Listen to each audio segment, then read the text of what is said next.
Nós temos condições de mudar o Brasil. Mas é preciso ter confiança. Em que essa mudança vai partir de nós.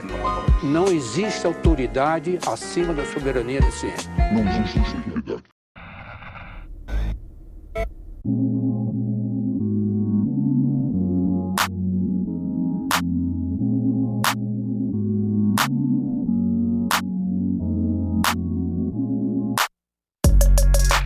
Bem-vindos a mais um episódio do Nós da Nutrição, um podcast sobre nutrição e seu contexto na vida contemporânea. Eu sou Gabriela Carniel e se vocês não escutaram ainda o podcast sobre insatisfação corporal, vocês não sabem o que eu estou fazendo aqui. Eu sou agora, oficialmente, uma apoiadora do Nós e eu gravo, então, alguns papos feitos com algumas convidadas. E hoje nós estamos aqui com duas convidadas que, para mim, são muito especiais, que são psicólogas, estamos saindo um pouquinho do ramo da nutrição. Então, vou pedir para as gurias se apresentarem.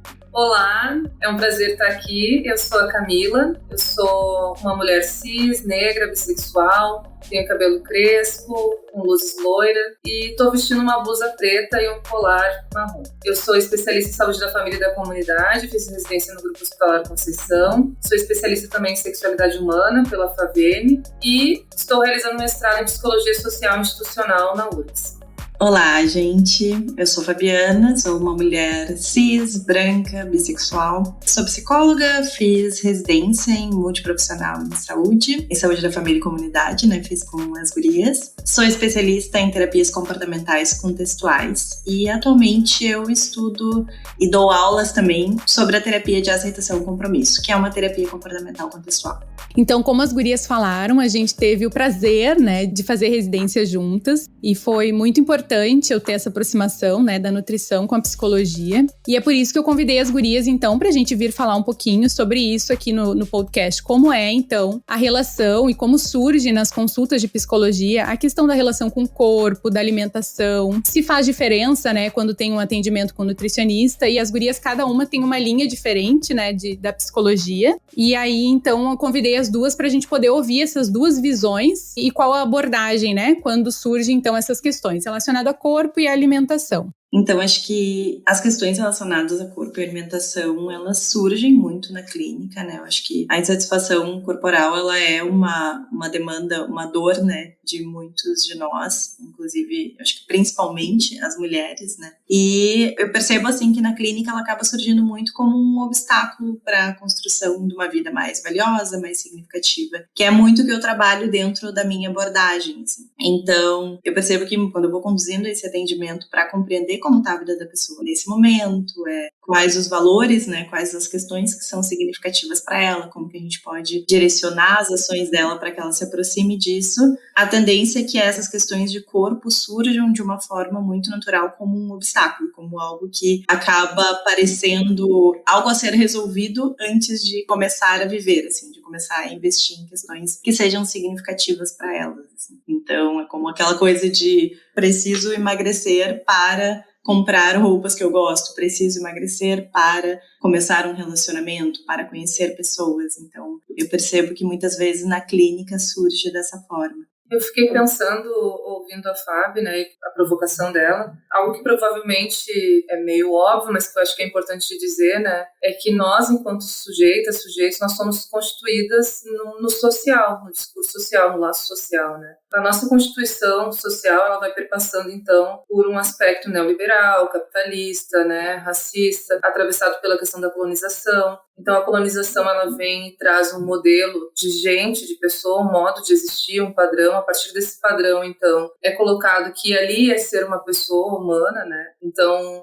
é uma pessoa, geralmente um homem, cis, branco, hétero, né? E a mulher também. Aí a mulher branca, hétero, cis, com padrões de um corpo magro, com uma cintura tal, um quadril tal. E se é uma mulher negra, então, daí tem todas as questões que envolvem o racismo também, que vai falar da questão da sexualização do corpo negro, e aí pensar essa mulher, então, com curvas específicas, com uma bunda de um tamanho tal, de um formato tal. O homem negro também, daí uma performance desse corpo, e isso aparece muito na clínica, né? E a gordofobia como um fator, assim, que influencia demais na constituição das pessoas, e que também é muito violento junto com esses discursos que eu acabei de citar. Então, na clínica, quando as pessoas chegam, elas chegam achando que é muito delas, porque isso é uma lógica neoliberal, né? Individualizar as coisas. Então, a culpabilização, né? É só culpa dela o formato do corpo que ela tem, né? É culpa dela, ela ter o formato do corpo, é só ela que lida com isso, é como se tivesse um desprendimento do laço social, assim. Então, acho que muito do trabalho também é de trazer essa contextualização. Olha, esses são os discursos e as narrativas sociais. Será que é isso mesmo?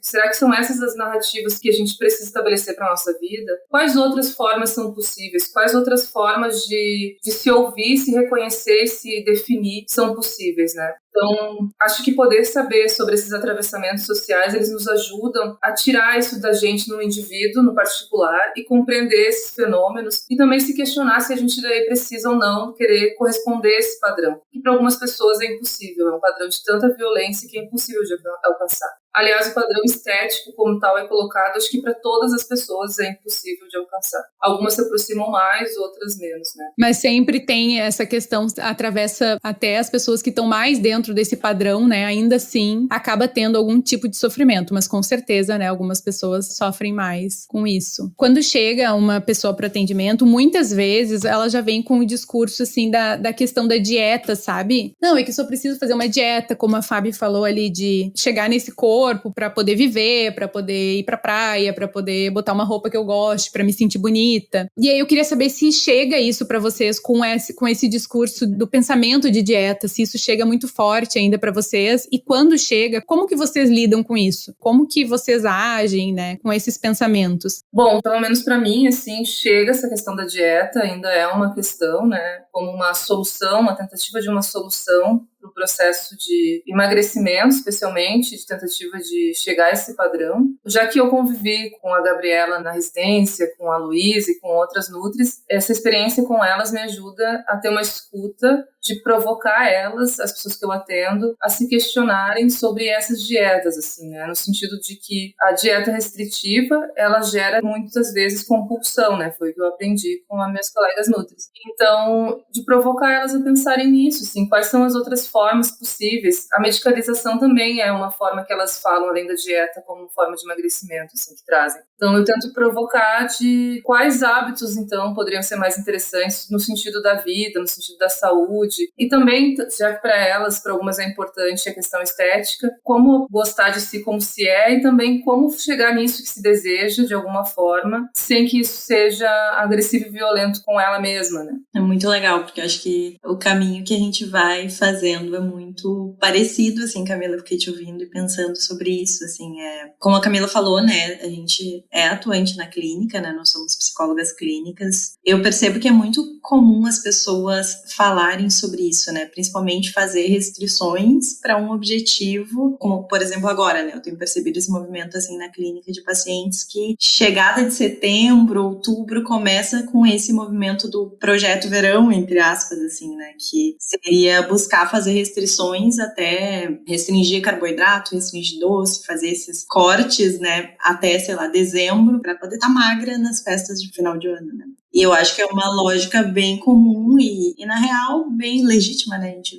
vive essa sociedade que é profundamente gordofóbica, né? E a minha atuação, eu sinto que acompanha muito esse caminho que a Camila falou, justamente nesse sentido que, assim, a abordagem que eu trabalho muito sobre a questão da flexibilidade psicológica, como que a gente pode flexibilizar os nossos pensamentos, como que a gente pode ter perspectiva sobre as coisas que a gente pensa e começar a exercitar essa autocrítica, assim, né? Exercitar essa perspectiva para pensar para além daquele automático que a gente foi aprendendo ao longo da vida a reproduzir, né? Quando eu percebo que esse tipo de pensamento está entrando, eu busco ir por esse caminho de fazer com que a pessoa não se identifique tão fortemente com esse pensamento a ponto dele virar uma regra sobre como ela deve conduzir a vida dela. Então a perspectiva é um pouco de tentar olhar para esses objetivos finais, né, que seria estar magra nas festas de final de ano, né, dentro desse exemplo que eu falei. Por que isso, né? Por que isso é importante, né? Isso pode estar relacionado com aceitação social, né? Pode estar relacionado com se sentir respeitada na família, né? Pode estar relacionado com se sentir bem. E são valores que são importantes, né? Esses objetivos finais, eles são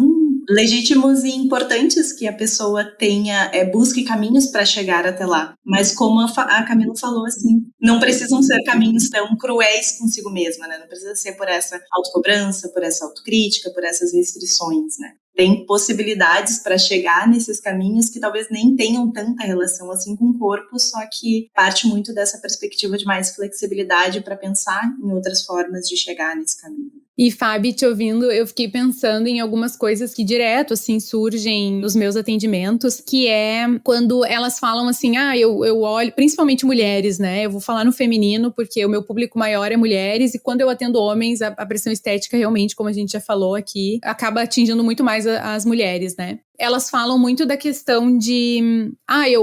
E aí eu olho uma foto minha mais nova e eu vejo que eu tava magra, eu não tava bem, eu achava que eu precisava emagrecer, que o corpo não era ainda da forma que eu queria. E algumas vezes até, tipo assim... E aí, quando eu questiono, né, como a pessoa tá se sentindo hoje, e às vezes é tipo, não, hoje eu me sinto melhor até do que eu me sentia naquela época, principalmente ali na fase da adolescência, né? Que é uma fase super importante, onde a gente tá ali construindo, né, a nossa relação, então, com a comida e com o corpo. E se a gente não tem um apoio, né, nesse momento, o que acaba acontecendo são mulheres adultas muito adoecidas, né, com essa relação, assim. Sim, eu acho que, de novo, entra aquilo que eu fico pensando sobre como ajudar os pacientes, né, a não entrarem nessa relação de tanta credibilidade com esse tipo de pensamento, né, assim, claro, não sendo utópica, lógico, né, a gente sabe por que as pessoas chegam nessa lógica, né? A pressão estética é algo muito forte e todos nós, seres humanos, a gente tem um anseio por aceitação, né, por se sentir fazendo parte. E isso em conjunto com uma sociedade, né, profundamente preconceituosa, gordofóbica, racista, LGBTfóbica, é muito difícil da pessoa conseguir estabelecer uma relação de perspectiva sobre, não, eu só estou pensando nisso porque socialmente isso é cobrado de mim. É um trabalho que é um exercício que ele é muito intencional, né? De tu realmente conseguir fazer esses questionamentos e tomar uma perspectiva mais crítica em relação a eles, e também esse trabalho mais interno mesmo, né, de compreender que são pensamentos muito coerentes com nossas histórias, com os nossos traumas, mas também, principalmente, com esse contexto social que é tão preconceituoso, né? E fiquei pensando que nós, enquanto profissionais, a gente também é atravessado por essas questões, né? E a questão do conhecimento como uma forma de compreensão mesmo disso tudo, como a Fábio disse, obviamente não é tendo acesso a esse conhecimento plim, tudo resolvido, agora já entendi, vou me aceitar e me amar como eu sou. É um processo, assim, eu fico pensando no que a Bell Hooks fala, no texto dela, Vivendo de Amor, o quanto nós somos ensinadas de alguma forma, especialmente nós mulheres, e pensando na questão racial, nós mulheres negras, somos ensinadas a nos odiar, ensinadas a não gostar de quem nós somos, assim. E também, né, obviamente, atravessada pela questão estética. Então a gente é ensinada a não gostar, né, sofre racismo, sofre bullying na escola, tem todo, enfim, toda aquela coisa que vai nos constituindo e que a gente vai aprendendo a se odiar. E aí não vai ser num processo imediato e rápido, acessei esse conhecimento, iniciei psicoterapia, iniciei acompanhamento com a Nutri, pronto, agora já me amei, já aprendi a me amar. A Jojo Todinho, quando ela canta aquela música, né, Acordei Me Amando, provavelmente ela passou por um processo bem grande para isso também, no sentido de que nós, para nos amarmos, assim, de alguma forma, a gente passa por um processo, óbvio que eu estou generalizando, isso tem as suas singularidades, mas o que eu quero dizer é que é algo que vai de um tempo, de colocar isso em dúvida, primeiro, essa verdade que é dita de um padrão, de um ideal de beleza, de um ideal de ser, colocar isso em dúvida e aí abrir, assim. E acho que a questão da coletividade também é muito importante. Quando essas mulheres, assim, que eu atendo, começam a perceber e reconhecer outras mulheres como elas, assim, mulheres gordas, mulheres negras, mulheres LGBTs, e elas vão reconhecendo nessas mulheres a beleza, reconhecendo nessas mulheres também a potência, isso auxilia elas no processo. Então, são vários elementos, né, que vão possibilitando ir na direção do amor, assim, do cuidado consigo mesma, né. Aí é muito bom escutar vocês, gurias, e eu fico pensando também que como que ainda tem, sabe, nutricionista, fazendo uma crítica agora à minha profissão, que só trabalha essa questão da alimentação, né? Então, bom, tu come isso, aquilo, aquele outro, passa um papelzinho lá, né, pra pessoa seguir, sem poder falar sobre isso, né? As universidades ainda formam muitas nutricionistas clínica com esse olhar ainda do individual, né? Então, é culpa dela, é ela que pode fazer por ela mesma. Ontem eu ainda estava escutando um podcast da Rádio Novelo, que era até ela falava assim sobre isso, né? Do quanto dolorido isso é, sabe? Tipo, tu é culpada pela tua realidade, só tu pode mudar ela. Né, quase que um coach, né? Tipo, e aí, bom, quando a gente olha pra genética, pros determinantes sociais de saúde, acho que também foi muito importante isso que tu trouxe, Camila. Vocês são psicólogas clínicas, eu sou nutricionista clínica, a gente sabe que essa realidade dentro das comunidades muda muito, né? Ainda assim, atravessa mesmo nas comunidades, mesmo nos lugares onde o acesso à alimentação é difícil, ainda assim tem questões também relacionadas à estética, né? E às vezes um lugar onde só tem alimentação industrializada, onde não tem acesso a uma alimentação de qualidade, onde não tem recurso para comprar alimento, né? E além de tudo, também tem essas questões que acabam também perpassando, né? Mas a gente sabe que as pessoas que a gente atende ainda assim têm uma realidade diferente, né? Do que grande parte da população brasileira, né? Isso também é um ponto importante. Na psicologia também não é diferente, assim, ainda, né? Acho que as formações, elas ainda são muito coladas a narrativas eurocentradas, brancas, voltadas com esse padrão estético, enfim. Então, ainda essa lógica colonial é muito presente nas formações, né? Então, se a gente vai olhar o curso de psicologia, durante o período que eu estudei, pode ser que tenha mudado, né? Mas durante o período que eu estudei, não se teve uma discussão sobre gordofobia. Não se falou sobre questões de gênero. Pouco se falou sobre raça e classe. Então, o habitual é as profissionais que estão nessas instituições em que não é discutido tudo isso, é reproduzirem aquilo que elas aprenderam, né? Então, o quanto acaba passando de alguma forma por um processo do profissional, da profissional em busca de ampliar o seu conhecimento. E aí, de novo, a gente volta para o sistema neoliberal, que é isso que individualiza, que vai lá e coloca na pessoa. Isso acaba acontecendo também na profissão, né? Dentro da psicologia, a gente vem discutindo muito que o nosso código de ética, ele nos respalda para pensar que justamente pensar sobre raça, classe, gênero, sexualidade e também a questão da gordofobia, elas são questões éticas. Então não é assim, é um desejo meu estudar gordofobia, é um desejo meu estudar raça. Não, é uma questão ética, porque isso perpassa a vida das pessoas, isso constitui quem nós somos, isso nos atravessa enquanto sujeitos. Então, enquanto profissionais, a gente precisa fazer esse movimento de estudar, de escutar, de sensibilizar, de reconhecer as nossas próprias limitações e preconceitos e poder trabalhar eles. Então, é muito violento. Eu já atendi algumas pessoas que foram profissionais da nutrição e que falaram: tu precisa emagrecer tantos quilos, está aqui a dieta, uma dieta extremamente restritiva, e que aquilo foi extremamente violento para essas pessoas. Elas não retornaram no acompanhamento com a Nutri. Aí sim que a relação com a alimentação passou a ser pior, assim, passou a ter uma relação de mais busca por uma satisfação e culpa.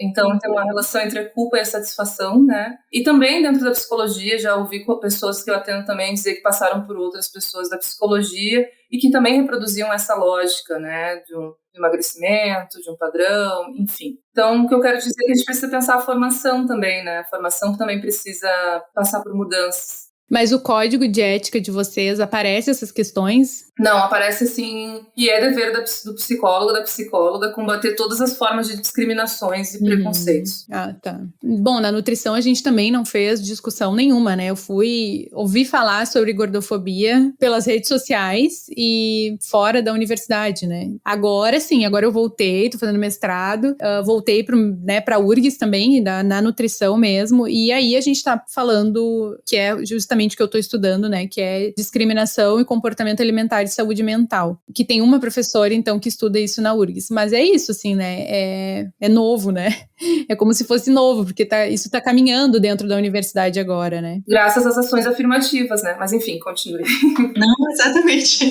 Exatamente, Camila. Era justamente o que eu ia dizer, assim, são pautas que vão avançando, mas não por interesses internos, né? Tem avanços que eles acontecem a partir, né, de lutas sociais mesmo, né? Então, eu fico pensando nisso também, em relação à psicologia, né? Isso que a Gabi traz, sobre uma nutrição, né, que seja mais prescritiva, mais distanciada dessa relação, né, em que tu compreende o ser humano, compreende aquela pessoa que tu tá acompanhando em várias camadas, né? Não a partir daquela questão mais rasa de é só parar de comer que tu emagrece, né? E aí eu fiquei pensando também em relação à nossa profissão, né? Eu fiz o meu TCC da faculdade, meu TCR, meu TCC da pós, todos foram a partir dessas temáticas, né? E eu lembro que o TCC da especialização, ele foi voltado a pensar sobre as perspectivas das terapias comportamentais contextuais para ajudar pessoas que experienciam, né, insatisfação com a autoimagem. E o que eu achei foi muito conteúdo, né? Agora, essa pesquisa não está atualizada, né? Está lá em 2019, quando eu terminei. Mas, assim, muito conteúdo voltado para como as contextuais podem ajudar em relação a comer compulsivo, a comportamento excessivo, de comer excessivo, emagrecimento. Então, assim, a proposta da clínica muito voltada para levar a pessoa pro objetivo de emagrecer. E aí o que eu trouxe ali na discussão, na conclusão, foi muito nesse sentido de a gente precisa começar a mudar isso, né? A gente precisa começar a desenvolver pesquisa que trabalhe uma outra perspectiva. Não só o emagrecimento, né? Exato. É só reforçando. A nutrição comportamental, ela é muito bonita, assim, né? Porque ela traz essa questão também, até da autocompaixão, assim. Mas ainda também tem essa pegada, né? Do emagrecimento. E é importante a gente validar, como tu falou, né, Fabi? O desejo de. Mas é também importante a gente poder questionar, né? Se não se pode Exato. Já começar a viver. Que desejo é esse? Que desejo é esse? E se vai se esperar emagrecer pra poder viver, né? E em nome do quê, né, também? Em nome do quê? A custo de quê, né? Eu percebo assim o quanto essa coisa do acompanhamento nutricional, né? É lógico que é importante, mas aí entra de novo o como, né? Assim, pacientes que eu tenho que são gordas, né? Que têm daqui a pouco uma relação com a comida que é bastante marcada, né? Pela ansiedade, marcada por questões mais emocionais, por questões sociais, por autocobranças. Quando elas fazem um acompanhamento nutricional que é muito baseado nessa coisa da prescrição, da restrição, de toma esse papelzinho aqui, vai lá e faz tudo que eu tô te dizendo aí que vai dar tudo certo, isso acaba tendo um papel, inclusive, determinante em relação ao comportamento alimentar, né? Porque a forma com que elas estão se relacionando com a comida passa por várias questões emocionais, sociais, né? Todos esses processos que a gente está trazendo. E quando elas recebem um papelzinho, dizendo tudo ali, um papelzinho, então, né? Nem é papel mais, sobre como que elas devem se alimentar ao longo do dia, e que é só elas fazerem isso por sei lá quantos meses e vai dar tudo certo, elas vão chegar nesse corpo magro, tão sonhado, né? Não vai magicamente se resolver todas as questões que envolvem a forma com que ela tem se relacionado com a comida até então, né? Então, o que acontece é que muitas vezes o que surge é uma autocobrança mais exacerbada, porque sente que não está conseguindo performar aquilo que todo mundo consegue. Uhum, é isso aí. Como a Camila falou lá no início, que eu concordo totalmente, parece que é um problema individual, parece que é o que a pessoa está passando, porque só ela não consegue, só ela não está dando conta, e aí no fim das contas não, né? É o processo todo que está errado, né? E eu atendo mulheres que começaram a viver isso com 6 anos, sabe? Tipo, muito novinhas, já indo em nutricionista, que passava dieta, e aí elas tinham que comer longe de toda a família, né? Então, tu come aí sentadinha a salada, enquanto o teu irmão, que aí normalmente, né, muitas vezes é o menino que não ganha peso, que pode comer bolachinha recheada e sei lá mais o que, né? O quanto isso é muito violento, né? E a culpabilização, nossa, a culpa, né, em relação, tipo, a comida, ela ao mesmo tempo que ela é um alívio, ela é muito sofrimento, né? Ao mesmo tempo que ela é prazer, ela é dor. O meu sonho, né, é que primeiro todas as pessoas tenham acesso à alimentação, e o segundo é que todas as pessoas tenham uma relação de prazer realmente com a comida, sabe? Possam realmente ter uma alimentação de qualidade e saber que elas podem comer o que elas querem também. Porque tem uma idealização de nunca mais eu vou comer doce, tipo assim, né, pra eu emagrecer, pra eu chegar, o que eu tenho que fazer? Eu nunca mais comer doce, nunca mais comer carboidrato. E outra coisa é também, assim, cada alimento, ele tem alguma coisa, né? Tipo, na mídia.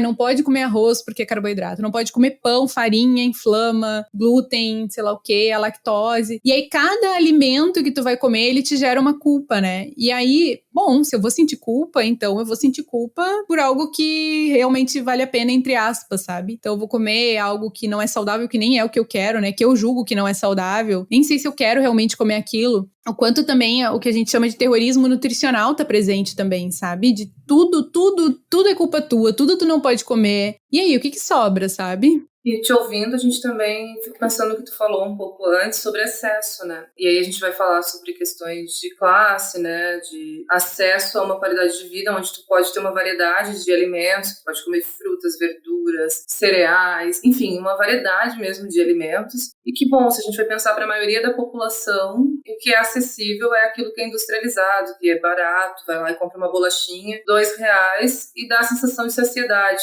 Aí se eu vou comprar uma fruta, eu vou ter que talvez comer mais frutas para poder ter a mesma sensação. Enfim, e a ideia também a respeito de alguns alimentos. Se tem uma ideia que comer de uma forma saudável ou perto disso é caro. E aí, quando as pessoas vão conhecendo a variedade e possibilidades também, que vai sendo apresentado para elas também vão se surpreendendo com alimentos super gostosos, prazerosos, e que também não têm um valor, que são ok, acessíveis, mas que era desconhecido, não era algo que estava ali dado como um alimento possível, né? Então, como é complexo, como perpassa a alimentação, ela é vida, né? Se a gente vai pensar, sem alimentação a gente não vive, não consegue se manter. A comida, tudo que envolve a comida é de uma complexidade muito grande, porque ela passa por todas as questões sociais, tem uma relação de alguma forma com a comida, né? Uhum. E Camila, assim, essa questão que tu fala de vai comprar uma fruta, não vai te saciar tanto. Mas na realidade, quando a gente caminha pelas comunidades e a gente entra nos mercados, o que tem disponível ali? O que é saudável é uma alface que tá murcha, sim, um tomate que já tá meio amolecido, as frutas meio apodrecidas. Exato, o que tem fruta? É banana,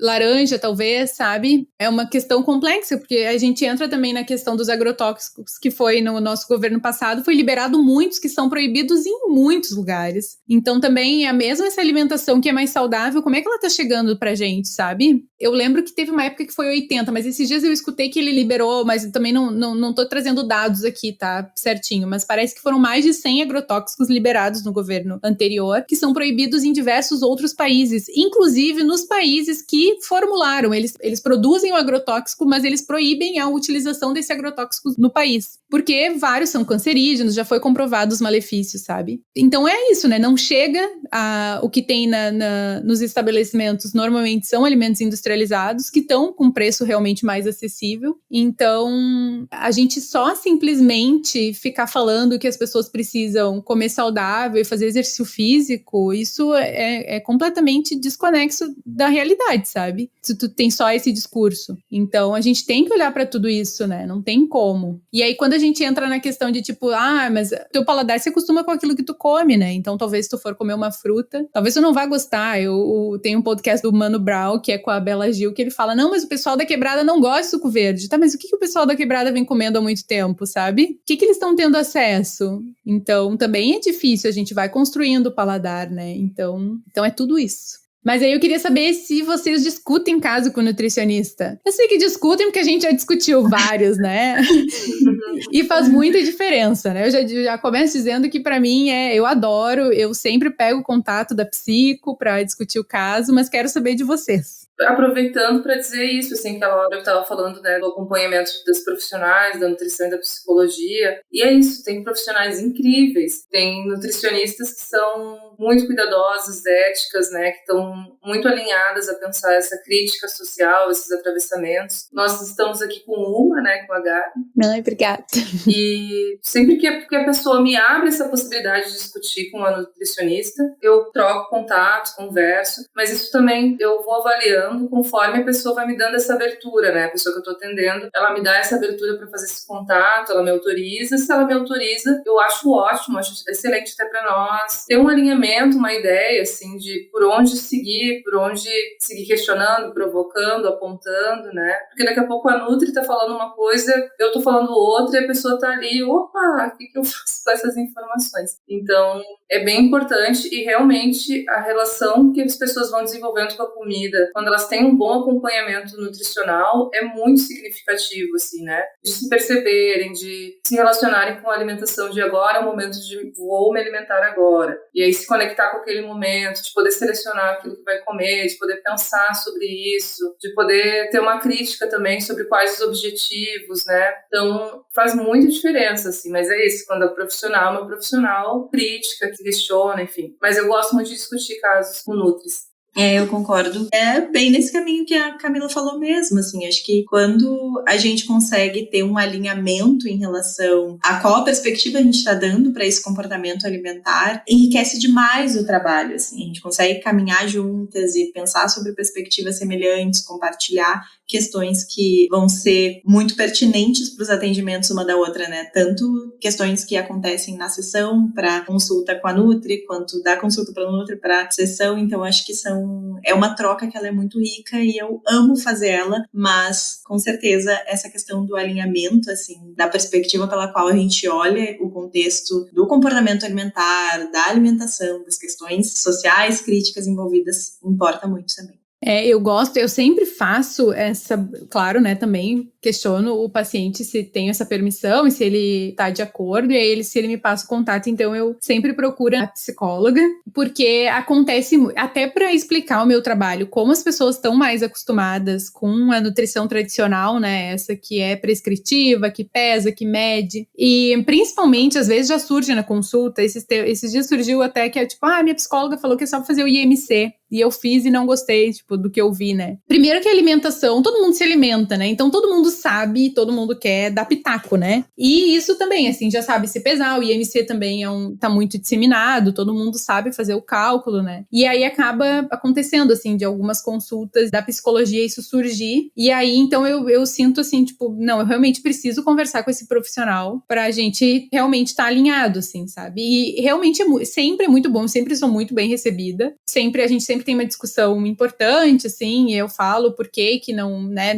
por que eu não peso, né, também isso é uma coisa importante, a maioria dos meus pacientes eu não peso, porque não é isso, né, que vai mostrar o resultado, acho que a gente já falou sobre isso aqui, não é só, né, essa questão do emagrecimento, mas sim, o paciente, a gente vai vendo se ele tá bem, se ele tá se alimentando, respeitando a fome e a saciedade, se ele tá conseguindo comer com prazer, se ele tá conseguindo se amar, né, do jeito que ele é, então isso é muito mais importante do que um peso na balança. Então, essa discussão é sempre importante por isso, assim, né?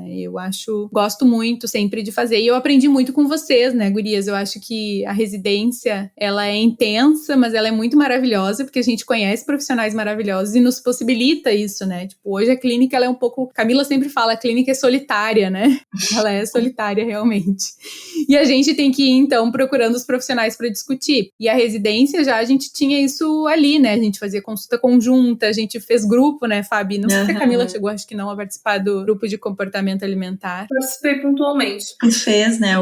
A gente cresce muito junto na residência, né? Sim. E como essa questão do compartilhar o conhecimento, né? Porque muito do que eu, hoje na minha escuta, quando se fala de alimentação, de autoimagem, está muito relacionado com o aprendizado que eu tive com as Nutris, com outras colegas da psicologia, que foram me instrumentalizando também a ter essa compreensão dessas questões, assim, que no senso comum a gente tem uma ideia, como tu disse, né, Gabi? Da alimentação todo mundo quer adaptar, porque todo mundo come, então alguma coisa se sabe. E aí também construir, assim, uma percepção mais ampla, mais complexa, né, com mais crítica também. Então, como foi importante, e é importante esses momentos de troca, de compartilhar, né, essa questão interdisciplinar, transdisciplinar, de fato, né, faz toda a diferença, nossa. A profundidade, né, eu consegui olhar com profundidade para aquela pessoa que tu tá acompanhando, né, e não a partir dessa perspectiva rasa que tende a ser muito marcada pelos preconceitos. E eu acho que a gordofobia é um preconceito que ainda se tem muito tabu, né, se tem muito medo de falar sobre isso, as pessoas acham que tem uma palavra para isso que agora me fugiu aqui, mas... romantização da obesidade, sei lá, alguma coisa nisso. As pessoas falam nisso, né? Romantização da obesidade. O que não existe, né? Exato, vamos pontuar que isso não existe. Muito pelo contrário. Muito pelo contrário, não existe a possibilidade de alguém estar romantizando, né? E assim, o que as pessoas gordas passam é muito violenta a forma com que a sociedade lida com pessoas que não performam esses padrões, né? Que até como vocês falaram, né? Não são nem alcançáveis, né, para começar, mas pessoas que claramente não performam, né, pessoas que são gordas, elas passam por uma sensação de não pertencimento que ela machuca demais, Tem pacientes que trazem isso, né? Pacientes, amigas, né? A gente é um tema que sempre tá, assim, nos encontros entre amigas, assim, o quanto é difícil uma pessoa que não consegue passar na roleta do ônibus, né? Uma pessoa que não consegue sentar num assento porque não cabe nesse assento. Uma pessoa que vai comprar uma roupa, né? Mesmo que seja uma perspectiva, né? Pareça pequena, mas tu não conseguir encontrar uma roupa que seja, que tu goste e que caiba em ti, né? Então, assim, é muito violento isso, né? São, claro, citei coisas que soam como pequenas, mas eu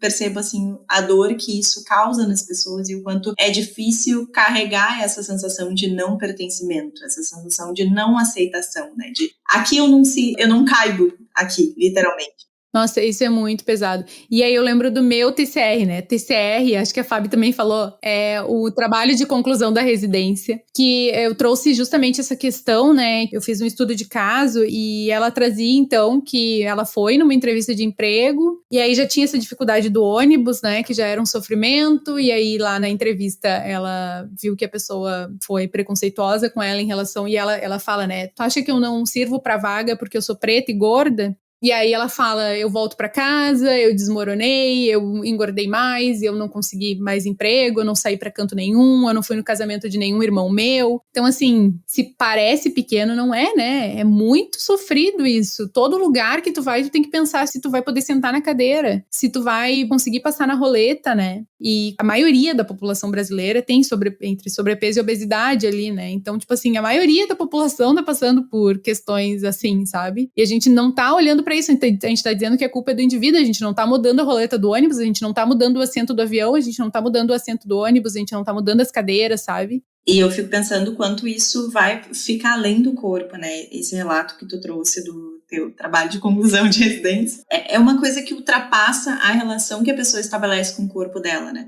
Eu percebo na clínica, assim, eu já atendi homens que tinham essa questão da insatisfação com o corpo e o quanto, sim, essa era uma dor muito legítima, mas percebo que se restringia à relação que ele estabelecia com o corpo dele. E no caso das mulheres que eu acompanho, que eu já acompanhei, essa dor da insatisfação corporal, ela ultrapassa a relação com o corpo e ela vai por uma perspectiva mais total da vida, como se tudo que tu te envolve, então, não é o suficiente. Eu não me sinto respeitada pela minha família porque eu sou gorda, eu não me sinto ouvida no trabalho porque eu sou gorda, e não é assim, pensamentos paranoicos, né? É bom, de fato, realmente, se ela tá num ambiente de trabalho corporativo, digamos, e existe uma mulher magra, existe uma mulher gorda, a tendência é que a mulher magra seja ouvida mais que a gorda. Então, sim, existem esses preconceitos que, de fato, fazem com que a pessoa questione vários aspectos da vida dela como se ela não merecesse estar nos lugares, assim, como se ela só fosse alcançar a credibilidade, o respeito a partir desse emagrecimento. Por isso que esse emagrecimento soa como tão caro, tão necessário. Sim,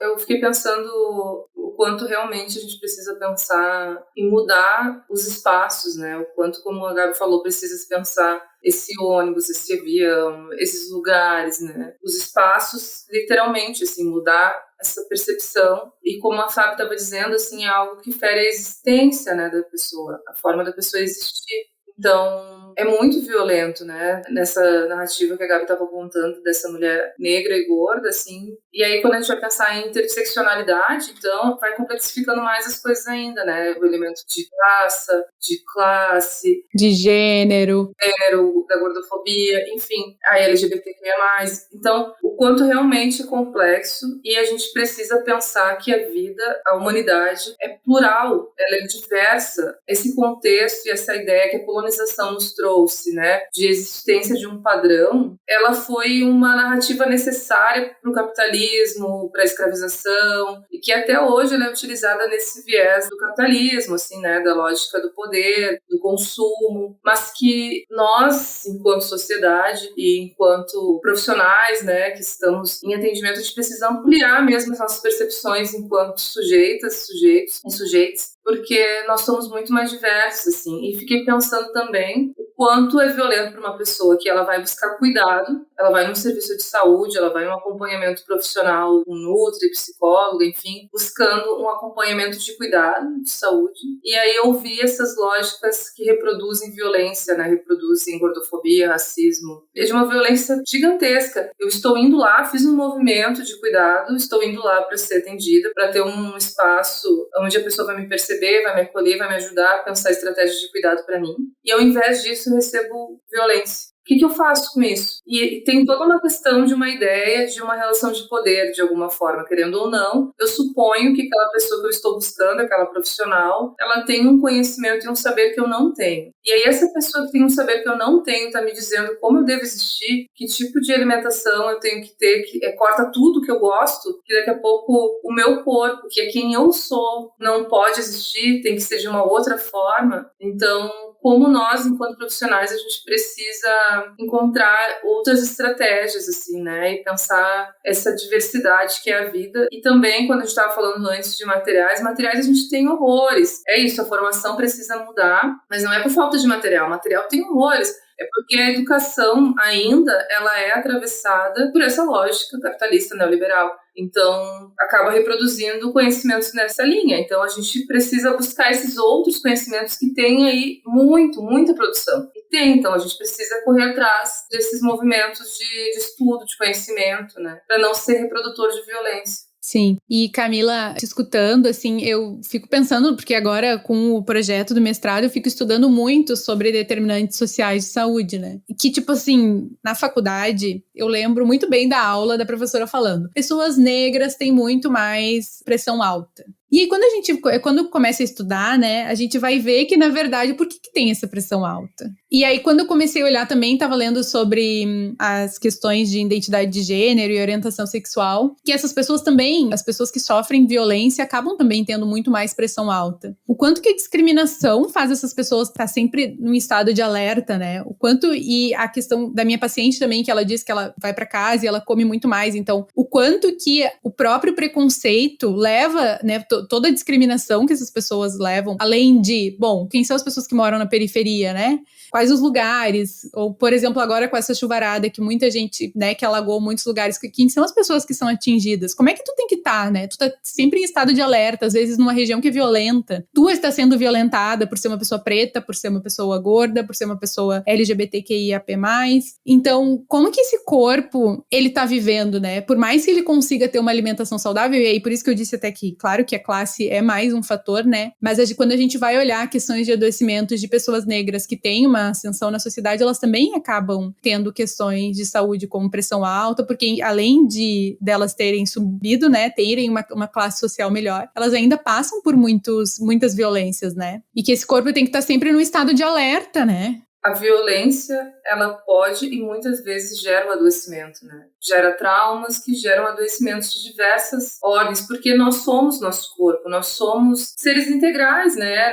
Essa ideia mente-corpo é uma ideia, tem vários no mundo, vários lugares de conhecimento que vai pensar a gente como um ser integral, assim, né? Eu sou corpo, eu só posso existir também a partir do meu corpo, então eu sou meu corpo. Então, tudo que vai atravessar meu corpo me atravessa, vai de alguma forma atravessar a minha subjetividade. E essa questão da pressão alta, né, da violência do racismo, tem toda essa questão, né, de estar vigiante, alerta, de estar o tempo todo pensando que momento eu vou sofrer uma nova violência do racismo. E também tem estudos que com o processo de escravização, já que as pessoas passavam muito tempo nos navios, dentro do oceano, no mar, né, elas absorviam um grau muito alto de sal. E aí isso também era um fator que foi se passando de geração para geração, que também influencia na questão da hipertensão. Então, olha só que coisa complexa. Sim, é isso, né? A gente vai se construindo ali desde antes do útero, né? A gente vai vendo o quanto isso vai passando realmente, né? De geração para geração, assim. Eu fiquei pensando na questão das pessoas cis e das pessoas trans, né? Fico pensando na minha experiência, assim, o quanto perpassa para as pessoas trans essa lógica que é imposta também socialmente, né? De uma busca por uma passabilidade, né? Enquanto pessoa cis. e o quanto isso também é violento, porque daí também busca um padrão, né? Então, um padrão estético, um padrão de como eu devo ser, e aí entra a questão da magreza, da forma das curvas do corpo, enfim. Tanto pessoas trans quanto pessoas cis são afetadas, né, por essa questão dessa lógica, dessa pressão estética, mas vai ter especificidades também dentro da sua singularidade também, né? Deixa eu aproveitar que tu falou isso, que tem muitos estudos falando de transtorno alimentar, por sinal, em pessoas trans. E não sei se vocês já ouviram falar e se já apareceu também em alguma consulta com vocês. E o quanto, às vezes, tu olhar para um corpo em que tu não reconhece, né, como teu, assim, e o quanto que isso também pode ser difícil no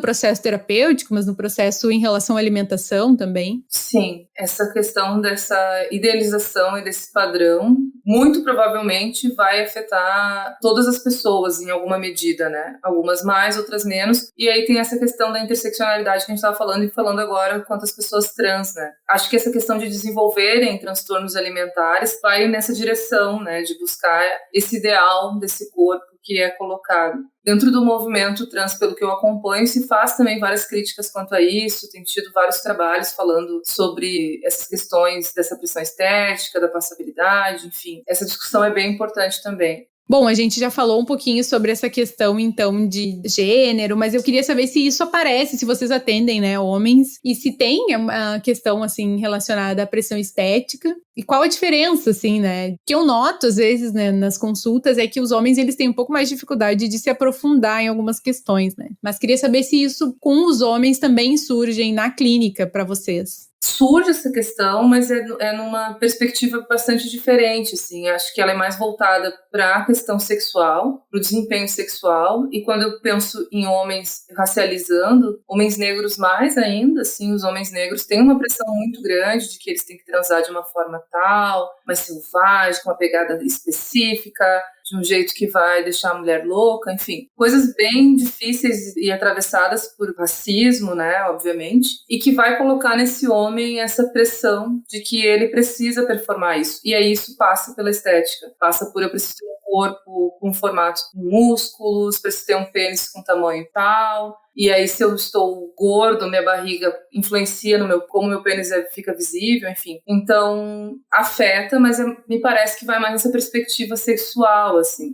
Percebo também que chega muito essa questão da insatisfação corporal, aparece no homem, muitas vezes ela está vinculada a isso, assim. Tem outras questões envolvidas, assim, mas eu percebo que para os homens, como a Gabi trouxe, assim, esse aprofundamento, ele é mais complexo, né? E aí vem os atravessamentos do machismo mesmo, né? O quanto acaba sendo mais complexo que eles consigam aprofundar e compreender as questões emocionais por trás disso, né? E aí eu fico pensando que em relação a pessoas que passam por preconceitos, né? Que passam pela LGBTfobia, que passam pela gordofobia, que passam pelo racismo, o quanto esse processo ele acaba sendo muito, a alimentação acaba sendo muito influenciada por isso, né, essa coisa do comportamento alimentar excessivo, né, e a gente também, é importante pensar que a comida ela também serve muito como uma regulação emocional. Como um conforto. Exato. Só que é isso, né, Fábio, às vezes nem isso, porque ali vem o conforto e a culpa logo em seguida, né. Exato, é um alívio imediato, né, como forma de regulação. E eu acho que também passa muito pela vergonha de falar sobre isso, pela vergonha de se aprofundar em relação a isso, né? As questões de peso, as questões de insatisfação corporal,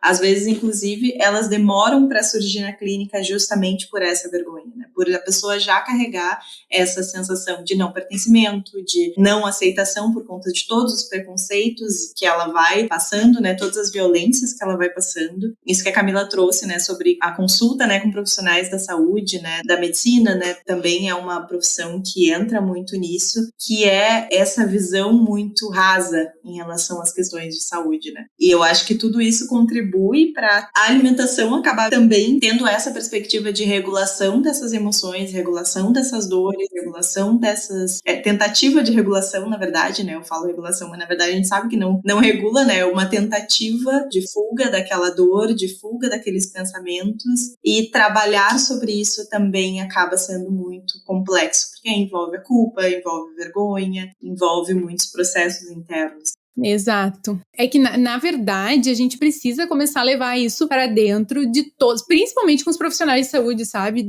Para dentro das universidades. A gente precisa começar a estudar isso. Eu fico pensando aqui, o que a gente sabe, gurias, é o que a gente estudou por conta própria.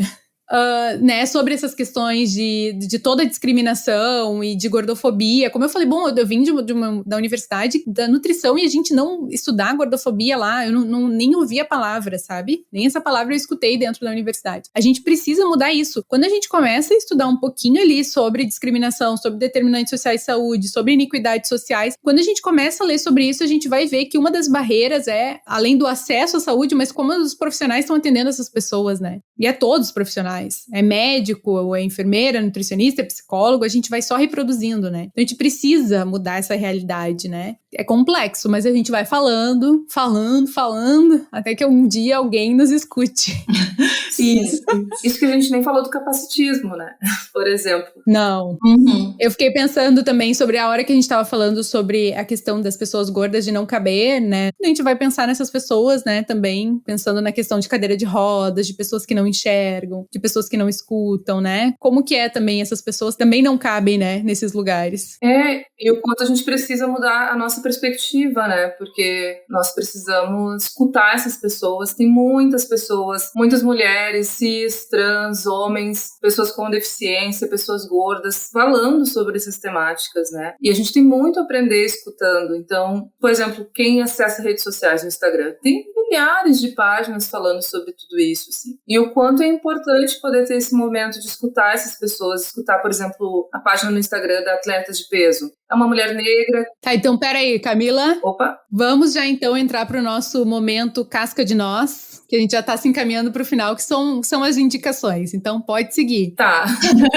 Eu ia falar da página no Instagram, que é uma mulher cis, gorda, negra, que ela vai falando sobre a relação com a atividade física, e aí ela vai trazendo sobre a questão da gordofobia, sobre a questão do racismo, e pensando criticamente, e a importância da atividade física. A atividade física como um cuidado, como algo relacionado à perspectiva do bem viver mesmo, né? Pensei também como indicação o podcast Para Dar Nome às Coisas, que é um podcast que fala sobre relacionamentos, vida, amores, desamores. Eu acho muito bacana. E também queria indicar um livro da Riane Leão que se chama Tudo Nela Brilha e Queima. Tá bom, muito obrigada, Fabi. Esse livro é maravilhoso mesmo. Eu fiquei pensando antes que a gente estava falando, né, sobre essa questão da representatividade, né, do quanto é importante também que essas pessoas, né, que a gente acompanha, que a gente troca, tenham acessibilidade à representatividade, né, como vocês estavam falando, né, pessoas no Instagram, né, podcasts que trazem essa abordagem de pessoas que experienciam essa abordagem e conseguiram virar a chave, né, virar a chave nesse sentido de ressignificar, né, de conseguir olhar sobre outra perspectiva todas essas questões que envolvem, né, a gordofobia, que envolvem a forma com que a pessoa se enxerga dentro desse contexto social, né? Eu pensei em 2 podcasts do Mamilos que eu gosto muito. Um se chama Gordofobia, que é o 135. Já escutei, é muito bom mesmo. Ele é muito bom. E eu pensei num outro que não necessariamente está falando em relação à gordofobia, a peso, mas fala de uma perspectiva de autoimagem que é super importante, que é sobre o envelhecimento. Então, traz uma perspectiva toda do quanto a gente consegue pensar sobre a nossa vida, pensar sobre o amadurecimento, pensar sobre como o tempo vai passando, e a gente tem muita riqueza desse tempo que passa, ao contrário dessa perspectiva que também envolve padrões estéticos, né, da gente sentir dor ao envelhecer, né, a gente sentir que envelhecer é ruim, né, que é ruim ser velha. Então acho que esse podcast é bem legal para refletir um pouco sobre isso. E o nome dele é A Dor e a Delícia do Envelhecer. Muito obrigada. Eu quero indicar o podcast Nós da Nutrição. Gente, a gente fala muitos em outros episódios sobre gordofobia. A gente tem as gurias do Pluralizando que faziam também o Nós Comunica, trazendo sobre as questões do racismo. A Bruna Crioula também traz bastantes questões. E eu quero indicar um livro também que é muito bom, que é Meu Corpo, Minhas Medidas. Não sei se vocês já escutaram, gurias, falar nele. E ele é da Virgem Tovar. Não sei falar direito, acho que é assim. Ele é muito bom também, traz alguns autorrelatos dela, assim, é bem impactante já, assim, no início, porque ela fala que quando ela era criança, o que ela mais gostava era de chegar em casa e tirar a roupa, se sacudir sacudir, que ela adorava a forma, o corpo dela se mexia quando ela fazia isso. E logo em seguida ela descobre que, na verdade, isso que ela gostava de fazer era justamente um corpo que depois ela acaba, né, não gostando, justamente esse saculejar, que era algo que dava prazer pra ela, era uma coisa que não era aceita, né, pela sociedade. Então a gente vai vendo que isso realmente é uma construção social, né, o que a gente já sabe.